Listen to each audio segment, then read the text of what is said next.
Hello, my name is Christina. I'm here to do your assessment today. Is it okay if I record this session and put it on YouTube? Yes, that's fine. Great, thank you. Can you tell me your first and last name?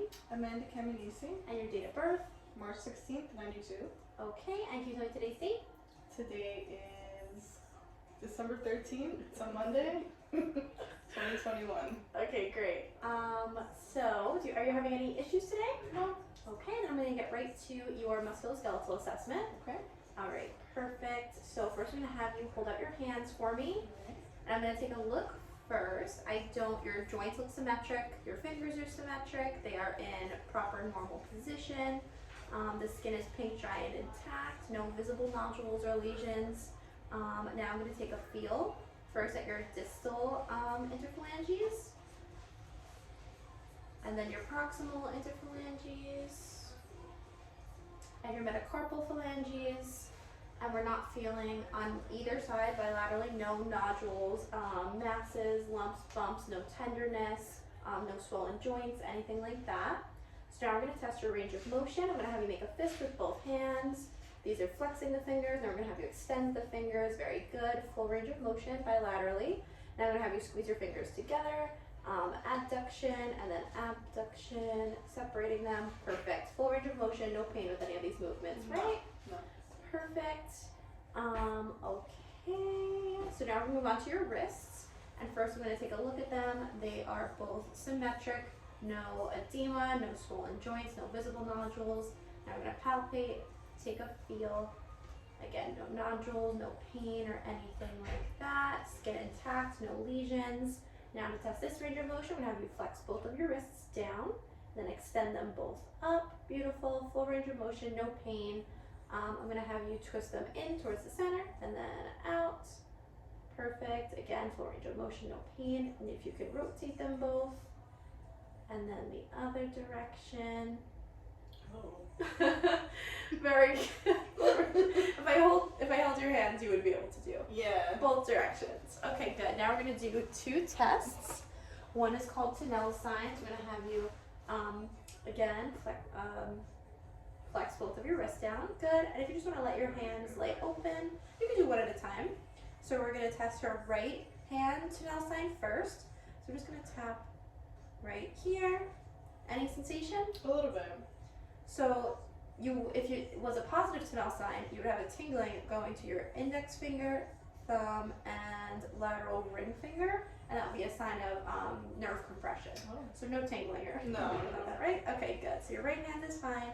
We'll do the same test on your left hand. Good. Any tingling, pain, shooting up your palm to your index, middle finger, thumb? No pain. Perfect. So Tinel's test is negative. Next, we're going to do something called Fallon's test, which you're going to do that same motion again, and I'm going to have you hold it for 30 to 60 seconds. I'm going to do that. And this test for the same thing. So after 30 to 60 seconds, if you had any pain, paresthesia in the same area, so shooting up the palm to the index finger, thumb, or lateral ring fingers, that would be a positive Fallon's test, and that would also indicate similarly some nerve compression. Okay? So we'll skip ahead and we'll say that was negative after 60 seconds, so you can relax. And we're going to move up to your elbows. Yeah, that's perfect. So when I take a look, if I can take a look at both, thank you. So skin is intact, no bumps, masses, nodules, edema. Now we're going to take a feel bilaterally. Sorry, my hands are a little cold. I also washed my hands, don't worry. Okay, so no nodules. No pain on palpation, no lumps, bumps, or masses. Skin is intact, no lesions. I'm going to be feeling the ulnar process here, the olecon process out here on both sides. Going to be feeling the medial epicondyle and the lateral epicondyle on both arms. Any pain with either of these? No. If she did have pain laterally, it would be tennis elbow, and medially would be golfer's elbow. Okay. Nice. Alright, and then we'll test range of motion of your elbows. So I'm going to have you flex them both and extend them both back. Perfect. I'm going to have you pronate and supinate your hands. Perfect. So full range of motion in both elbows. We're just gonna keep moving on up. We're gonna move up to your shoulders. I won't make you remove your sweater, but we would take a look at this, and skin would be intact, no nodules, lumps, bumps, anything like that. And then I would palpate a bit, no tenderness, no fluid, no masses or anything like that, any indentations, anything that feels abnormal. So here we would feel the head of the humerus. The coracoid process would be towards the front, would be the posterior aspect that's palpable back here. The anterior aspect would be the amyoclavicular area. We have where the bicep attaches up here, and then the subdeltoid bursa is right, that little notch under her shoulder. We'll feel it again on this side. So the coracoid process, the amyoclavicular area, the head of the humerus, where her bicep attaches anteriorly, and then the subdeltoid bursa will be right at the top point where sort of the shoulder connects to the arm here. Okay, now we will test range of motion. So, yes, so we're gonna have you extend your shoulders forward. This may be easier if you're standing. Okay. So if you wanna step right here for me.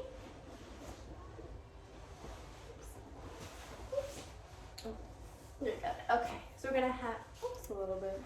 a little bit close. Okay, so we can step back here.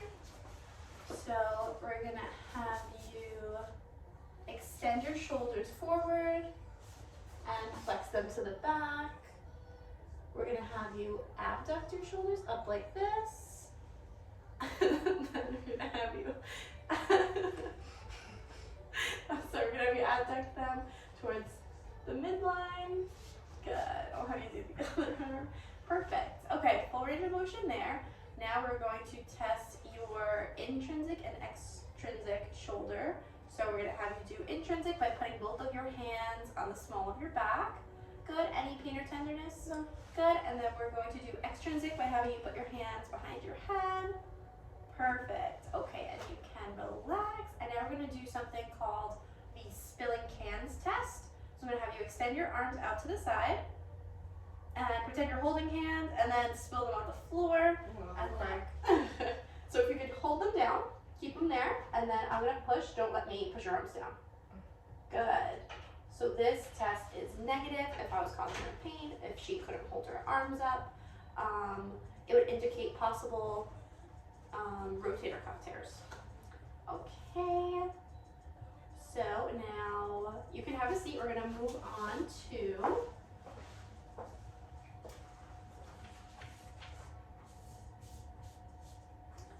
Are you good? Are you Yeah. ready? Okay. Alright.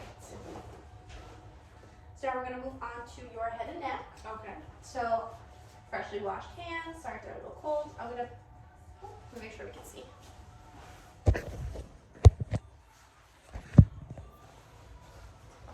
Alright, I'm gonna put my index and middle fingers right in front of your tragus. I'm gonna have you open and close. Any pain there? No. Okay, good. So we were testing her temporal mandibular joint. If she had any pain, just indicate TMJ. Maybe she'd be grinding her teeth or something like that, but no pain there. And of course, first we would inspect her head and jaw and neck are symmetric. Her head is in proper positioning, is not tilted one way or the other. Her shoulders are level. Her skin is intact. We don't see any visible swelling, masses, nodules, anything like that. Okay, and then we palpated her jaw. Now we will, and we're also going to test how wide she can open her mouth. You can open all the way for me. Good, and we should be able to fit 3 fingers vertically. I won't do that too, but it looks about like 3 would fit. So Maybe 4. okay, so she is having no issues with that joint. Now we will test her neck. So I'm just going to palpate the neck first. Any pain here? No. Okay, good. No nodules or issues with her cervical spine palpable, no masses, no indentations, no pain on palpation. Star will test the range of motion for your neck, so if you can flex your neck, up under your chin to your chest, extend your neck back. Good. We're gonna have you look to your right and look to your and then to your left. Good. Full range of motion here. We're gonna have you put your ear to your shoulder. Lateral movement. Try not to move your shoulder. Lateral movement is good. Then we're gonna have you rotate. And if you could rotate the other direction. Okay, so full range of motion of the neck. Very good. Now we're gonna do something called Sperling's test. So for this, you have to lower your position a little.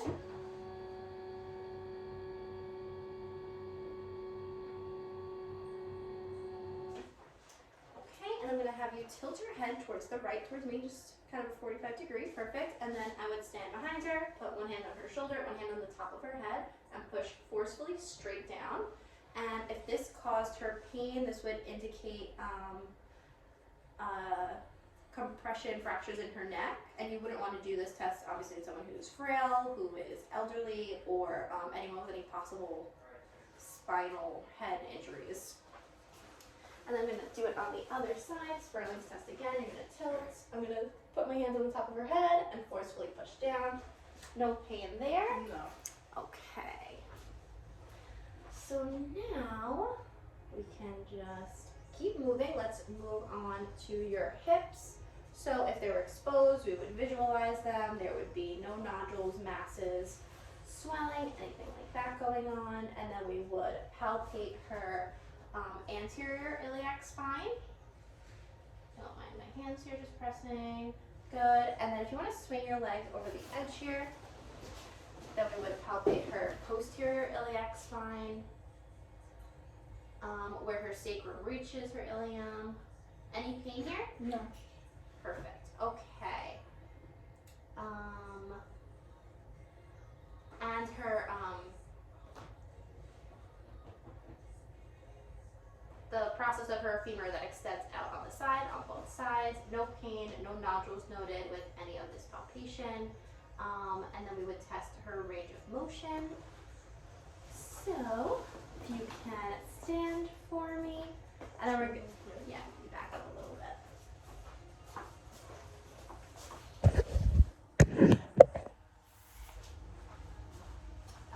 Right, so you can stand right for the camera. We're gonna have you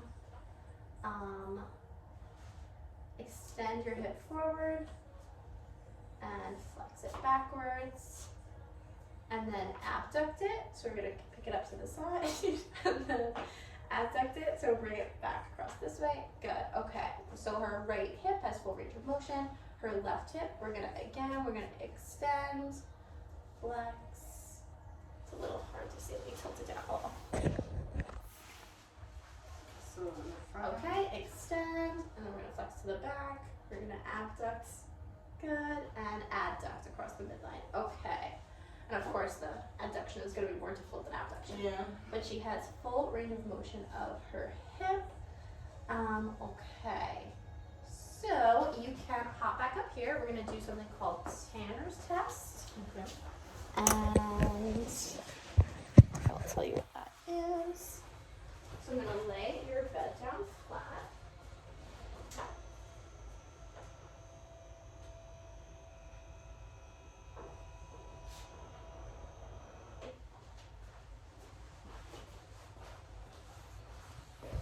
Okay, let's adjust this. Oops. Okay. So I'm gonna have you take your right knee and pull it all the way into your chest. This is also a good indicator of range of motion. So you can grab it with your hands. So when you pull it all the way in like that, your spine will flatten out. And if you're alternating legs, so we're doing Tanner's test on the right leg right now. If your left leg lifted up off the table, if it caused you pain, it would indicate spinal hip injury, hip dysfunction. So this is negative, so we can put that down, and we'll do the Tanner's test again on that left leg. good. Okay, her spine is flattening out, but her right leg is remaining flat. She's not in any pain, so the test is negative. Very good. Okay, and now we will test your spine. So I'm gonna have you stand again for me one more time. Sorry, a little up and down. It's okay. Okay, so at first just visually assess her. So from the front and from the back and from the side. So her shoulders are even, her pelvis is even, her gluteal creases are even. Her spine does not curve to the left or the right, no scoliosis. From the side, no lordosis or kyphosis. She has a natural bend. If I could see her skin, we would see that there's no nodules, lumps, bumps, masses, no skin lesions. Good. Okay, now I'm going to palpate a little bit. So we're gonna, when I was assessing her neck, I would have also assessed her musculature. I would have assessed her paracervical muscles, her trapezius muscles, her rhomboids, and they would not be in any pain. All right, go back to your spine. So I'm going to palpate with the ulnar aspect of my fist. I'm gonna stabilize your spine with your pelvis with my other hand. Just give a little tap down here. Any pain? No. No? Okay, and then I'm gonna just palpate with my fingertips. Should we show this? Okay. Turn around.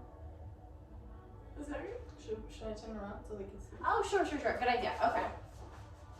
So I'm gonna turn you again. So what we did before was I palpated with the tips of my fingers, each individual vertebrae. Her spine is straight, no scoliosis, no pain, no nodules noted or tenderness or anything. And then I gave gentle taps with the ulnar aspect of my fist while I stabilized her pelvis. And again, no pain with these movements. No pain. Okay, very good. Now we're going to test her range of motion. So, if you can bend over and touch your toes, actually. Yep. Can you see? Okay, so she can bend all the way down, touch her toes. She can bend past 90 degrees, so she has very good range of motion of her back. And when I stand behind her, I see that her shoulders, her thoracic area, everything remains even and symmetric. So again, no scoliosis, no torsion, anything like that. Now, and we already did the range of motion of her neck. So we'll do the range of motion of, we did the lumbar area when she bent forward, and we'll have her extend it back. Do you want to lean back for me? Very good. Excellent range of motion of her lumbar spine. I will test the thoracic spine range of motion by having her sit right on the edge here. And you can put your hands on your hips to stabilize your lower body and just kind of twist your shoulders one way. Perfect. And then the opposite way. Good. So full range of motion of her spine as well. Okay, so we'll keep moving. We're going to test your knees. So,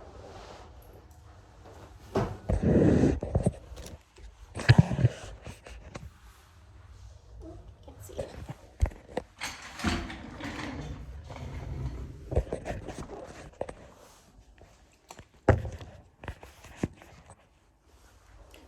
Okay, so if her knees were exposed, we would see that there is no nodules, no edema, no inflammation. Her skin is intact, no lesions, anything like that. Okay, and then I would start by palpating. So, teleprocess, medial aspect, lateral aspect, the popliteal crease behind for cysts. Okay, all of that is negative. Any pain with that? No pain. No. Okay, we can test the range of motion by having you flex by curling your knees in. Good. Flex both knees and then extend by extending your legs up. Very good. Okay, perfect. And then I would do that as well. So that was active range of motion, and we would also test passive range of motion. So her range of motion is full within normal limits, equal on both sides. There's no valgus or varus deviations. Her knees are straight. Okay, and now we will do some tests. So if you want to scoot back. I'll raise this up a little bit. We're gonna be mostly lying down.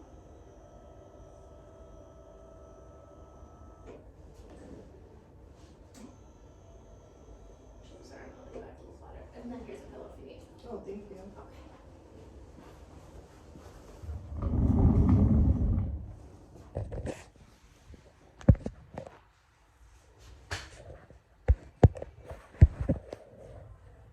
Can you see? Okay, so the first test we're going to do is the valgus stress test. So I'm going to raise your knee to 20 degrees. You can just bend. Oh. There we go.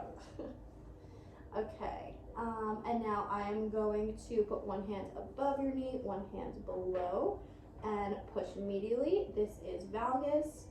And I'm going to do the same thing in the opposite direction.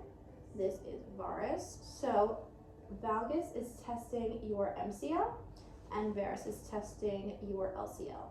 So if she had any pain with either of those tests, then it would indicate possible injury to the MCL or the LCL. You can relax, that was her right leg, and we'll do both of those stress tests again on the left leg.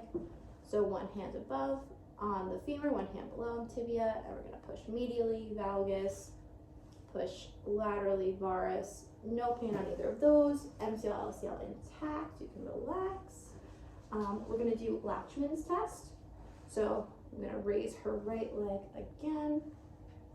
I'm gonna stabilize her femur, and I'm gonna pull on her tibia, and then push. If I felt any looseness, laxity in there, if it caused her pain, that would indicate ACL or PCL injury. So you can relax that right leg, and then we'll do the left leg, stabilizing the, let me come around. I'm gonna stabilize the femur, put the other hand on the tibia, and pull towards me, push towards her. No pain, no laxity noted. So no ACL or PCL injuries. So you can relax. So that was Latchman's, and now we're gonna do the draw test, which is actually a better indicator of injury. So for that, I'm gonna have you raise your leg a little more. I would sit on her foot, hold her lower leg, yank towards me, push towards her. And this again, if I felt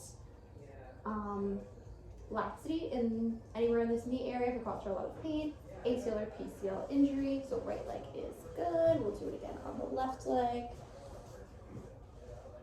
Good. I'm gonna sit on her foot. This is draw test on the left leg. Pull towards me, push towards her. No pain, no laxity noted. Okay, so draw test is negative. And now McMurray's test. So for this one, I'm gonna have you bend and elevate your leg, and I'm gonna twist it medially while we straighten it at the same time. Okay, so like that. Is that okay? Any Yeah. pain? No pain. We'll do it again. And if I felt any creepiness down, if it caused her pain, or if there was creepiness down towards her ankle, it would indicate arthritis or possibly an old injury. Now we'll do that on the left leg. McMurray's test on the left leg. So we're gonna twist medially while straightening out. Okay, and no creepiness around her ankle. She's negative on that side as well. Okay, knees are good. We're gonna move on to the ankles. You can stay right there. You're Stay good. there? Okay. Yep. Okay. So I would visualize her ankles first. Better.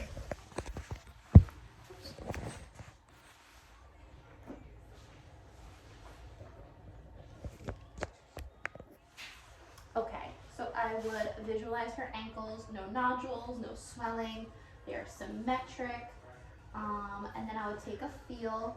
I would feel the Achilles, the medial and lateral aspects of her ankles, those processes, and there would be no pain, no nodules, no tenderness. Okay. And then I would do passive range of motion for both of her ankles. So I would dorsiflex, plantar flex, invert them, evert them, do rotating range of motion, both directions, no pain, right? No pain. Okay, that's her left foot, and then her left ankle, and then we'll dorsiflex her right ankle, plantar flex, invert, evert, rotate. Okay, and then we would have her do active range of motion where she would do those things herself. So, dorsiflex, plantar flex, invert, evert, rotate, rotate the other way. Beautiful, full range of motion, equal on both sides, no pain. Okay, and then we would move on to her feet, her toes and her feet. So I would first inspect. Her feet would be symmetric, joints are intact on both sides, no nodules, swelling, edema, nothing like that. And then I would palpate. And I would palpate her distal portion of her toes, proximal portion, her carpals. Good. I would also palpate between the third and the fourth digit for neuromas. Same on the left side. Would palpate, wouldn't feel any nodules, no pain, no tenderness, no masses, and between that third and fourth digit for a neuroma. I would also palpate her heel for plantar fasciitis. No, it should be negative on left and right side. Okay. Alright. Oh, and then we would do range of motion for your toes. So we would have you flex your toes down, curl them down, extend them out. Beautiful, full range of motion. And then would have you abduct, squeeze your toes together, and abduct, spread them apart. Perfect. Okay.